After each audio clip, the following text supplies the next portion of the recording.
আসসালামু আলাইকুম ওয়া রাহমাতুল্লাহি ওয়া বারাকাতুহু। অনারবে কি কেন আছো? আশা করি অনারবে কি আরাম আছো? আলহামদুলিল্লাহ আল্লাহর রহমতে আমি আরাম আছি। বলে আজ একখান শেষ লয়ে আমরা জানাই বললা তার যে শিশান নাকি আর গো পঞ্জাব যে পঞ্জাব নাকি বেশি মেহনত সাথে একখান হাম করে বললা স্যার। তো এই শিশান কি করতে সাধ্য হবে হতে আনলে অনারে জানাই বললা স্যার যে নাকি আর পঞ্জাব ভাই স্টেপ বাই স্টেপ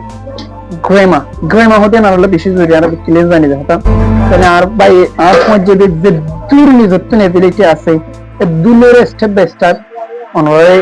মুমিকে তো যাইরে অগতে এসলাই পরিচয় করে দিই এই তেশিবাতন step by step basic level intermediate level and high level এই তিন লেভেলও গ্রামার ইনলের হাজার ভিডিও কল স্টেপ বাই স্টেপ তুলিব অনা যদি সব দেখেন হইলে হাজগুলো বেশি ফায়দা হইব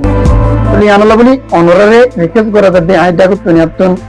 পেশন নামান দিরাকুম তাহলে ওনারা পেশন মাঝে গলি বা পেশর কেন করে ভিজিট করে আইবা বা কেন করে ফলো করিবা ওনার তো বিষয় সাপোর্ট করা করিবা ওনারা সাপোর্ট লইবে মুম্মিকে যাইবা তোরকে যাই করিবা তাহলে ওনারা সাপোর্ট করিবা ওনারা ফায়দা দেব বা লাখাম ফায়দা করিবা আশা করি ওনারা বিক্রিলে পার থাকিবা তাহলে এবার ভিডিও সারি কিছু এলম হাসিল করিবা যেন ওনারা ফায়দা দেব আর এবার কান নিজের দিলে তো জয়ব ওনারা দে মোহাব্বত দেখি আল্লাহ বলে ওনারা বিক্রি ওনারা রিকোয়েস্ট পাইবো আশা করি ওনারা বিক্রি বুঝে খাইছো আসসালামু আলাইকুম ওয়া রাহমাতুল্লাহি ওয়া বারাকাতুহু।